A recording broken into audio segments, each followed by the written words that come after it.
네, 온디바이스 AI, CXL, 반도체 대세 상승장입니다. 네오셈 말고 12월에 이 기업이 세계 1위 됩니다. 영상 끝까지 집중하셔서 종목까지 받아가시길 바라겠습니다. 주식 스터디 방송 시작합니다. 네, 반갑습니다. 최근 증시 좋죠. 금리 인하에 대한 기대감과 이제 반도체 또 그리고 미국 증시가 전반적으로 폭등을 하면서 좋은 흐름들 나오고 있는데요. 저는 역대급 기회라고 생각하고 있습니다. 영상 끝까지 집중하셔서 도움 많이 되셨으면 좋겠습니다. 일단 필라델피아 반도체 지수부터 보겠습니다. 현재 10년 차트 갖고 왔어요. 왜 갖고 왔냐? 일단 신고가입니다. 신고가니까 갖고 왔다. 요거는 좀 약하죠. 한 2015년 차트 보시면 대략적으로 여기 지수가 그냥 여기에 절반이라고 쳤을 때 한 500에서 600 정도 될 것 같습니다. 그리고 지금 신고가를 찍기 전에 가장 이제 증시가 화랑이었던 2021년 7, 8월 이때가 뭐 지수 이것저것 할 것 없이 거의 다 증시 고점이었죠. 뭐 부동산도 고점이었고 요때가 대충 보니까 한 4천 정도예요. 대충만 볼게요. 그럼 뭐죠? 8배 정도입니다. 조금 더 이쪽까지 300까지 치면은 못해도 10배는 되는 거예요. 그러니까 제가 드리고 싶은 말씀 뭐냐, 반도체가 10년도 채 되지 않는 반도체 기업들이 10배 가까운 상승을 보였다라는 걸 여러분들에게 보여드리고 싶어서 가져왔습니다. 근데 지금은 또 뭐가 있죠? AI 시대가 바야흐로 열렸습니다. 이 AI 시대에는요, 뭐 여러분들 반도체나 뭐 스마트폰, 노트북 이런 거는 당연히 다 들어가는 거지만 이제 온디바이스 AI는 여러 가지 사물 인터넷, IoT 분야까지 다 확장이 될 수가 있어요. 여러분들이 먹는 컵에도 들어갈 수가 있는 거고요. 컵이 막 보온 효과가 나거나 아니면 시원하게 되거나 아니면 여러분들이 쓰는 면도기에도 전기 면도기 같은 거에도 IoT가 될 수가 있어요. 뭐 얼마나 큰 기능을 할 수 있냐 뭐 이런 건 모르겠지만 뭐 살균을 한다라거나 뭐 아니면은 뭐 충전을 해야 되는 걸 뭐 미리 또 폰으로 알려준다거나 아주 그냥 디테일하게 아주 그냥 지금 머릿속에 드는 예시로는 그냥 이런 거밖에 못 드리는데 이제 삶의 질이 완벽하게 바뀌고 삶을 살아가는 패턴이 바뀐다라는 거죠. 그럼 또 뭐가 되겠죠? 또 우리는 로봇도 있잖아요. 로봇과 전기차 자율주행. 전기차 자율주행은요, 여기에 들어가는 자율주행 AI 기술이 훨씬 더 방대하고 훨씬 더 클 겁니다. 로봇도 마찬가지예요. 근데 이런 시대의 격변 속에서 그러면은 지금 이제 2023년이 끝나고 2024년이라고 다 친다면 이때부터 개화가 되잖아요. 본격적인 개화. 스마트폰에 AI 들어가고 로봇에 AI 다 들어가고 전기차에도 AI가 들어가는 그게 이제 본격적으로 상용화와 개화라고 쳤을 때 그러면 앞으로 2030년을 봤을 때 지금 반도체 지수보다 10배가 더 안 갈까? 그런 관점으로 보신다면 제가 봤을 때는 오히려 큰 기회가 되지 않을까 저는 그렇게 생각을 합니다. 10배, 20배, 100배도 갈 수 있다. 저는 그렇게 보고 있고 여러분들의 판단에 하에서 또 공부하시고 또 종목을 보시면 되겠죠. 그래서 이런 훈풍 속에서 이제 그 캔들 차트로 갖고 왔는데 이번 달, 지난달 해서 좋은 이제 반등세 보여주고 있고 충분히 좀 기대할 만한 또 돌파해 갈 만한 시장의 센티가 형성되지 않았나 그렇게 생각이 듭니다. 우리나라 증시에도 역시나 이런 훈풍들이 들어오고 있어요. 대형 반도체주 SK하이닉스가 시총 2위를 탈환을 했죠. LG엔솔에서 636일 만에, 그러니까 2년 만에 시총 3위로 이제 등극을 했다라는 겁니다. 그러니까 엔솔이 3위가 됐으니까 SK하이닉스가 2위가 된 거죠. 재계그룹의 2위를 지켜낸 거고 이제 탈환을 한 거죠. LG에너지솔루션이 2차 전지 붐, 전기차 붐에 따라서 수혜를 계속 보다가 최근에는 매출도 많이 감소하고 하다 보니까 전기차 성장세도 둔화되는 흐름 나오다 보니까 기대감이 많이 떨어졌죠.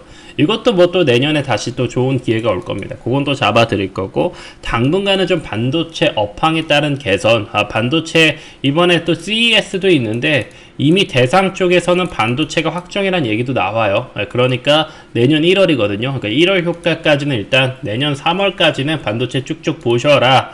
보시면 좋을 것 같습니다. 이런 흐름에 따라서 계속해서 2023년 줄창 매도하던 외국인들이 미친듯이 두 달간 순매수를 해주고 있는데요. 그 가장 큰 종목이 뭐다? 삼성전자와 SK하이닉스다.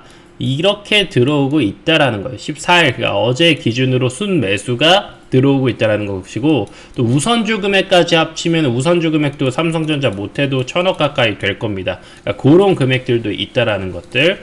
근데 이게 뭐예요? 여기서 갭이 크죠.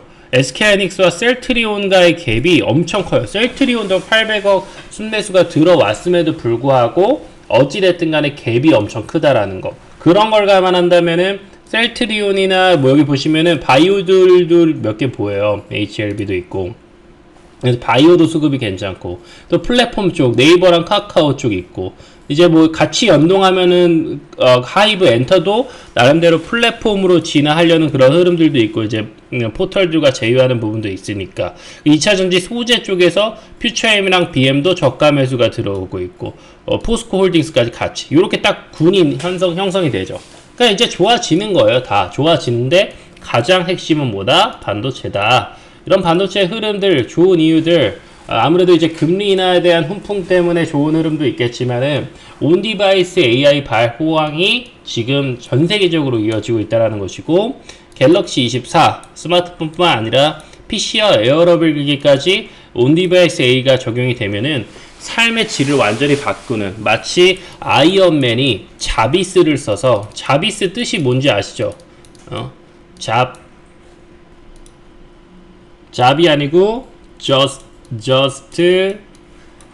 a rather very intelligent system. 그러니까 그냥 매우 똑똑한 시스템이다. 그냥 형체나 뭐 이런 것들이 중요한 게 아니고, 아이언맨 뭐 안경을 쓰면은 그걸로 또 막 도움을 받고, 스파이더맨이 뭐 그런 거 영화에서 나오잖아요. 똑같은 거예요. 뭐 안경이 모든 데이터들을 막 인풋을 가져와 가지고 또 좋은 결론을 내주기도 하고, 스스로 생각을 한다라는 거죠. 그런 기기가 온디바이스 AI다. 정말 삶의 패턴이 많이 바뀌는 격변의 시대에 딱 있다. 그래서 이거를 미국에서 퀄컴과 미디어텍들이 이제 움직이고 있다라는 거죠. 패밀리스 기업들이. 그래서 이제 AP와 CPU의 강자들이죠. 이들이 움직이면서 온디바이스 AI를 적용시키고 있고, 이거를 연산하기 위해서 또 고부가 메모리 반도체까지 급등을 하면서, 그러니까 사용 요구량들이 늘어나면서 굉장히 수요가 늘어나고 우리나라에 좋은 훈풍이 불어나는 이유가 이것 때문이에요. 온디바이스 AI를 통해서 우리나라도 시스템 반도체에서도 당연히 이제 이걸 역할을 해야겠지만, 이 메모리 반도체에 대한 수요가 훨씬 더 늘어날 수밖에 없는, 이게 1 늘어나면 이게 10, 100씩 늘어날 수밖에 없는 그런 상황이 된 거예요. 그래서 또 메모리 반도체로 이제 성장 능력이 죽었다 했는데 또 수혜를 보고 있는 거고, 이런 부분들이 가격 상승까지 이어지면서 그냥 원래는 뭐 100원 팔았던 거를 지금 50% 상승했으니까 150원을 받는, 이런 그림들이 자동으로 이어지면서 수요와 공급의 폭발이 일어나고 있다. 자, 인텔도 역시나 참여하죠. 이번에 차세대 AI 칩 가우디 3를 공개합니다. 인텔도 IDM이죠. 그러니까 종합반도체 회사예요. 삼성처럼 칩도 개발하고 그걸 생산까지 해낼 수 있는 전 세계에 3개도 안 되는 그런 종합반도체 회사입니다. 삼성도 거기에 포함되는 대단한 기업이고요. 엔비디아 H200, 지금 H200까지도 나와 있는 상황이고, 아무튼 간에 이걸 잡으려고 인텔이 이제 과거의 반도체 왕자를 탈환하려는 노력을 또 인텔도 하고 있다라는 것이죠. 생성형 AI에 대한 기대감이 고조되고 있고, 인텔은 H200 출시와 AMD도 이걸로 지금 현재 이슈를 많이 받고 있죠. 굉장히 AMD는 뭐예요? 엔비디아가 이걸 내면 항상 그것보다 조금 더 좋거나 비슷하게 내서 가격은 또 확 인하를 해버리는 그런 전략을 쓰는 회사거든요. 그래서 AMD의 이번 등판도 정말 무시할 수 없는 상황이다. 근데 얘네들이 싸우면 뭐예요? 인텔도 싸우고 엔비디아 싸우면 결국엔 여기에 들어가는 메모리 반도체에 대한 수요, 용량을 더 많이 써야 되고 칩을 더 많이 써야 되기 때문에 결국 또 삼성전자는 그냥 얘네끼리 싸우면 이득 본다. 당연하지만 SK하이닉스도 이득을 보는 거고요. 이런 식으로 지금 좋은 구조가 정말 양수겸장 꽃놀이패 구조로 삼성전자와 SK하이닉스 그리고 우리나라 전체적인 국부가 늘어날 기대감이 보여주고 있습니다. 삼성전자는 종합반도체 기업이기 때문에 얘네도 시스템 반도체를 내요. CPU를 내고 모바일 AP를 냅니다. 그래서 이번에 갤럭시 24 이게 들어가요. 이게 뭐예요? 이게 엑시노스 2400이에요. 현재 엑시노스는 그 전 모델 S22에서 이때 발열 이슈로 난리 났었잖아요. 이게 엑시노스 때문이거든요. 엑시노스 때문에 23때는 아예 안 썼어요. 엑시노스를 여기다 쓰고 이때는 안 썼어요. 그래서 이때 퀄컴 걸 쓴 거예요. 그래서 이때 삼성이 마이너스 10조 손해를 본 거예요. 엄청 크죠. 삼성전자가 연간 지금 영업이익이 작년에 8조 정도 적자가 났는데 그것 때문이라 보더라도 과언이 아닌 거예요. 그렇기 때문에 이번에는 S24에는 본인 거 엑시노스 2400이 들어가요.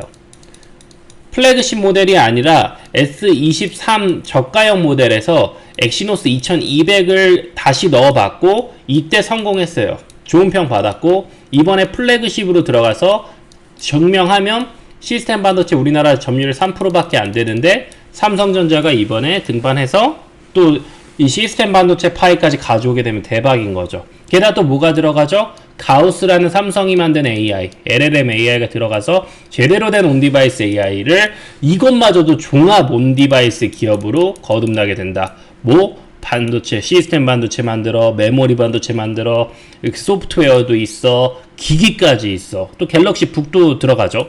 그런 상태에서 또 뭐가 들어가요? 구글과의 협업. 구글이랑 친하잖아요, 삼성이. 제미나이도 이번에 AI를 냈는데 얘네 거 픽셀 스마트폰은 별로 인기가 없잖아요. 그러니까 여기다 넣으면 얘네는 또 구글은 자동 홍보되는 거죠. 그러면 이렇게 무장해서 엄청난 경쟁력을 갖추게 되는 게 바로 삼성전자다. 정말 저평가된 기업이다. 그래서 구글뿐만 아니라 뭐 마이크로소프트 거도 도입이 돼서 들어온다라고 하더라고요. 삼성 그 S24에다가. 그래서 마이크로 챗GPT도 들어올 수도 있을 것 같고, 챗GPT도 그렇고 이제 마이크로소프트가 이제 본인의 그 생태계를 꾸려가는 데 대해서 이걸 확장성에 대해서 그 폐쇄적인 회사가 아니에요. 굉장히 확장성을 주는 회사이기 때문에 오히려 넣는다. 그래서 S24 입장에서도 왜 이게 나쁘지 않냐? 그럼 일단 또 삼성 스마트폰을 쓰게 되는 거거든요. 스마트폰은 지금 전 세계 1위긴 하지만 어쨌든 애플이라는 강력한 경쟁자가 있기 때문에 삼성 입장에선 구글과 마이크로소프트의 힘을 얻어가지고 나가는 게 나쁘게 아니다. 좋은 전략으로 들어간다. 예를 들면 가우스를 런칭했는데 가우스가 별로 안 좋으면 힘든 거잖아요. 그래서 이번에 어쨌든 간에 삼성이 1월에 나서고 아이폰 16은 한 9월 정도, 10월 정도 요때 이게 출시가 될 텐데 뭐 이제 얘기가 나올 텐데 그때 이제 애플 GPT가 들어간다라는 거죠. 애플도 AI 한참 늦는다. 이 시대가 한 달인데 이때 9개월간 삼성이 딱 본인의 생태계 구축해 놓으면 애플파이 상당히 많이 가져올 수 있다. 뭐 그렇게 보시면 될 것 같고요. 중국도 무시할 수 없게 굉장히 빠르게 발전하고 있어서 또 마찬가지로 삼성전자의 메모리 반도체 수요까지 이어질 수도 있다. 우리나라 입장에서는 나쁠 게 하나도 없습니다. 그래서 이 메모리 반도체 수요가 증가하고 있기 때문에 이 컴퓨터 익스프레스드 링크를 현재 삼성전자가 특허내고 이거 기술 개발을 2021년부터인가 했거든요. 그래서 이거가 뭐냐면 D램이 DDR4, DDR5 해가지고 늘어나고 있잖아요. 근데 이걸로만으로는 부족한 거예요. 그러니까 무제한 확장이 가능한 게 CXL 기술이고 이 컨트롤러가 들어가는 거예요. 그리고 이 컨트롤러는 현재 차세대 DDR5라고 할 수 있는 요거랑 결합이 돼서 들어가는 거예요.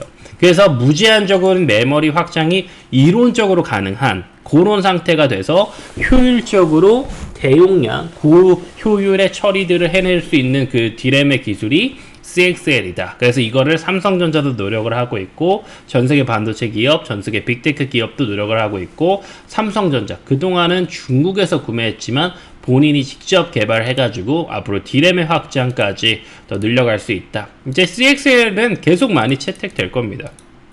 넌 CXL이잖아요. 이게 지금 넌 CXL이에요. 지금 다 넌 CXL 기술이에요. 근데 지금 CXL 컨트롤러가 1, 2, 3 채택되면서 뭐예요? 이걸 안 쓸 수가 없다니까요. DDR도 세대가 넘어가면 이 속도가 완전히 다르기 때문에 안 쓸 수가 없어요. 처리하는 데이터의 그 사이즈가 완전히 달라져서 무조건적인 흐름으로 간다. 그럼 이때부터 삼성전자가 엄청난 성장을 또 이뤄낼 수 있을 거라는 겁니다. 이걸 선점해 낸다면요. 그래서 최근에 네오셈이 단기에 2배가 간 거예요. 이 CXL 기술인데 이제 콩고물 떨어지는 기업들을 먹어야죠. SK하이닉스가 삼성전자가 2배 가면 이런 소부장 기업들은 3배에서 5배씩 가요. 10배 가는 기업도 있고. 그러니까 우리가 봐야겠죠.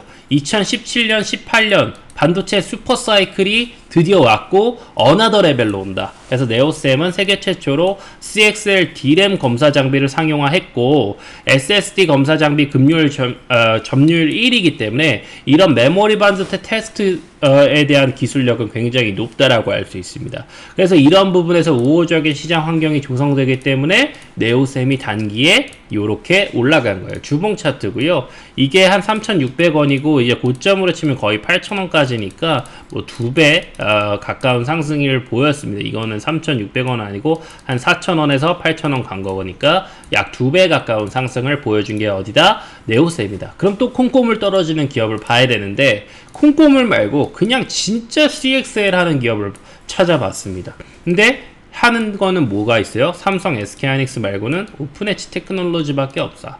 이 구글, 엔비디아, 삼성이 참여한 CXL 컨소시엄에 참여한 이력으로 확인이 되는 기업이 오픈엣지 테크놀로지다. 그러니까 지금 막 수혜보는 기업들 뭐 반도체 관련주로 해가지고 엮이는데 오픈엣지 테크놀로지는 그냥 이 컴퓨터 익스프레스 링크의 컨소시엄에 이미 포함돼서 빅테크들과 같이 이거를 개발해내고 있고 같이 좀 진행을 하고 있다라는 거죠. 그렇기 때문에 지금 봐야 되는 기업은 네오셈이 아니라 오픈엣지 테크놀로지다. 근데 오픈엣지 테크놀로지는 약간은 좀 그 설계 기업이기 때문에 조금 아쉬운 부분으로 친다면 실적이 받쳐주진 않죠. 네, 그런 부분은 단점이라고 할 수 있겠습니다. 그래서 오픈엣지 테크놀로지도 현재 주봉상 신고가 돌파를 앞두고 있어요. 거의 삼성전자 차트랑 비슷하지 않나 생각이 드는데 똑같이 삼성전자가 신고가 돌파를 이런 노려볼 수 있을 만한 자리에서 한 8만원 가는 자리까지 오픈엣지 테크놀로지도 무난하게 커플링이 되지 않을까 싶고, 당연하지만 이제 이런 부분에 따라서 실적도 흑자로 개선이 됩니다. 내년부터 바로 흑자 전환이 되고 내후년도 실적 성장은 나와요. 다만 현재 시총 4천억에 비하면 약간은 좀 부담스러운 부분은 있지만 성장세를 감안했을 때 그리고 영업이익률도 증가되는 걸 봤을 때는 충분히 신고가 돌파를 해줄 수 있을 만한 기업이라고 생각되고, CXL 관련주를 찾는데 오픈엣지 테크놀로지는 언급 안 한다, 네오셈만 언급한다, 그러면 여러분들 잘못 알고 계신 겁니다. 진짜 찐 종목을 알고 계셔야 돼요. 자, 그러면 이제 큰 종목도 봤는데 진짜 좀 숨어있는 종목은 없나요? 이렇게 또 물어보실 수도 있죠. 그래서 준비했습니다. 제2의 네오셈이 될 만한 기업이죠. JT입니다. CXL 상표를 출원한 거에 대해서 이미 수혜를 받고 있고 시장이 슬슬 인식을 하는 종목이에요. 너무 동떨어져 있으면요, 수혜주 가기까지 너무 힘들 수가 있습니다. 그래서 어느 정도는 부각이 됐고 충분히 저가 메리트가 있을 때는 충분히 공략이 가능하다. 지금은 고점 매수하는 장세가 아닙니다. 아무리 장세가 좋다고 하더라도 저점 종목을 찾아가는 게 시장이 다시 변동성을 줄 때 내가 견딜 수가 있고, 이때가 저점에서 사야 고점이 됐을 때 훨씬 더 기대 수익률이 안전하면서도 클 수 있다. JT가 왜 CXL 관련주냐? DDR5로 넘어가면서 CXL이 들어가는 거거든요. CXL은 DDR4의 컨트롤러가 들어가는 게 아니라 5에 들어가요. 차세대 DDR에 들어가니까 효율이 나오는 거죠. 그 효율이 더 좋지도 않은 D램을 늘려봐야 의미가 없잖아요. 그러니까 이미 효율이 좋은 DDR5를 CXL로 무한 확장, 요런 개념이라 이해하시면 될 것 같고, 이제 종합반도체 업체들이 전부 다 DDR5로 전환이 되고 있고, 이런 부분에 따라서 JT가 이미 수혜를 보고 있습니다. 그런 부분에 따라서 CXL까지도 이게 이어진다라는 것이고 수혜를 보는 기업이 JT다.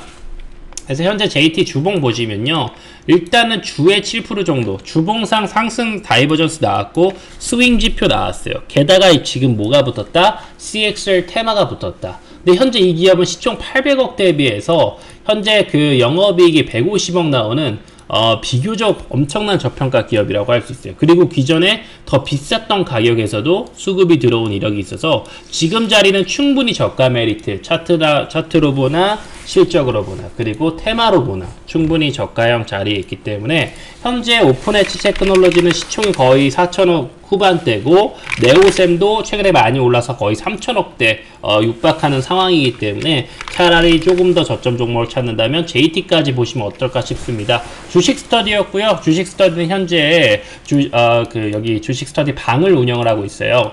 주식 스터디 방은 당연하지만 100% 무료로 진행이 되고 있고 여기 링크 들어오시면 바로 이용 가능하십니다. 현재 워낙 실적이 좋은 종목들 위주로 저점에서 좋은 수급 들어왔을 때 트렌드 있는 정보를 드리다 보니까 저점 위주로 공략하는데도 안전하면서도 좋은 수익률들, 기대 수익률 높은 종목들 위주로만 소개를 해드리고 있어요. 그래서 여러분들이 투자를 하시든 인베스팅을 하시든 아니면 단타를 하시든 스캘핑을 하시든 데이 트레이딩을 하시든 어떤 자리에서도 좀 도움이 될 만한 정보들만 드리고 있고 거시경제 같은 거 최근에 금리라든지 채권이라든지 이런 부분들 여러분들 해석하기가 좀 어려울 거거든요. 그래서 제가 드리는 정보만 보더라도 주식의 모든 걸 끝낼 수 있겠다 보시면서 여기 링크로 들어오셔서 도움 받으시길 바라겠습니다. 주식 스터디였고요. 저는 오늘 방송 여기까지 하겠습니다. 주식 스터디 방에서 뵙겠습니다. 감사합니다.